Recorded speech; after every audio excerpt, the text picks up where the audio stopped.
Merci Madame la Présidente. Nous passons à l'intervention de Monsieur Christophe Négelen pour 5 minutes pour le groupe UDI indépendant. Chers collègues, vous avez la Merci parole. Monsieur le Président, Madame la Ministre, Monsieur le rapporteur, mes chers collègues. Cette crise a eu les conséquences sanitaires que l'on connaît et il faut faire le maximum pour éviter d'avoir une catastrophe économique et une catastrophe sociale derrière qui serait catastrophique pour notre pays. Cette proposition de loi, elle propose d'exonérer temporairement de cotisations patronales, de sécurité sociale, les entreprises qui s'engageraient à reprendre leurs salariés jusqu'ici en chômage partiel. Au plus tard, 5 jours ouvrés après la publication de la présente loi. Son objectif, il est lisible, c'est de clairement baisser le coût du travail. Son objectif, il est non seulement lisible, mais il est aussi louable. C'est d'aider à la reprise de notre économie par le retour des salariés au travail. Partageons bien entendu la volonté de notre collègue, l'auteur de cette proposition de loi, le député Éric Woerth, celle d'un retour rapide à la normale. Pourtant, force est de constater que ce retour à notre activité d'avant ne pourra pas arriver demain.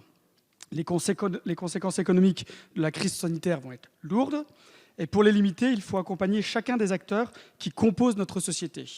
Je tiens à souligner que le dispositif d'activité partielle, il est important de le reconnaître, a en effet permis d'amortir l'impact de la chute de l'activité lors de cette crise sans précédent et ainsi a permis de sauvegarder beaucoup de nos entreprises menacées par cet arrêt brutal de notre économie. Si l'intérêt du chômage partiel n'est donc plus à prouver, son coût pour les finances publiques, lui, mérite toute notre lucidité. Il s'élèverait à plus de 24 milliards d'euros. Compte tenu du ralentissement vraisemblable de la propagation du virus, et tout en restant prudent quant à une éventuelle deuxième vague, il nous faut envisager une sortie progressive de ce dispositif d'activité partielle. Le gouvernement a commencé cette sortie en diminuant la prise en charge de l'activité partielle au 1er juin 2020 de 15%. Mais une sortie brutale, trop rapide et uniforme est à bannir. Parce qu'un tel scénario porterait un coup final à certaines de nos entreprises déjà si fragilisées par la crise du Covid. Une sortie adaptée, modérée, empêcherait quant à elle la transformation de ce chômage partiel en chômage définitif. Cette proposition de loi propose une exonération temporaire. Personnellement, et avec mon groupe, nous avons, lors du PLFR 2, porté l'idée, comme d'autres groupes, d'annuler pour toutes les entreprises les charges, au prorata bien sûr entendu de la période de confinement. Et je suis convaincu que cette proposition, si elle avait été adoptée, aurait pu inciter à la reprise et au retour à l'investissement bien plus rapide. De plus, la création, la semaine dernière, du dispositif activité réduite pour le maintien de l'emploi, afin d'assurer le maintien de l'emploi dans les entreprises confrontées à une réduction d'activité durable, me semble être une alternative et une piste de sortie intéressante. L'État comblera une partie de la perte du revenu du salarié engendrée par la diminution de son temps de travail et l'employeur prendra des engagements de maintien de l'emploi.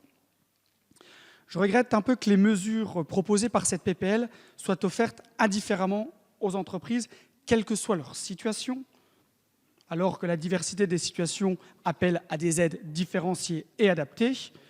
Et c'est pour ça que nous porterons un amendement pour que ce bénéfice d'exonération de cotisations patronales bénéficie uniquement aux TPE et à certaines d'entre elles. Quant aux ressources de la sécurité sociale, celles-ci seraient à nouveau aggravées par une telle exonération offerte à tous les employeurs, sans distinction, mettant fin au chômage partiel. Le déficit budgétaire de la sécurité sociale pourrait alors atteindre un chiffre record, celui de 54 milliards d'euros, et nous continuerons de le creuser. Mais il faut reconnaître que toute initiative pour baisser le coût du travail, inciter à la reprise, aider notre économie à rebondir est néanmoins à saluer. Cette PPL reste à parfaire, mais au moins a le mérite d'être proposée. Je vous remercie, chers collègues.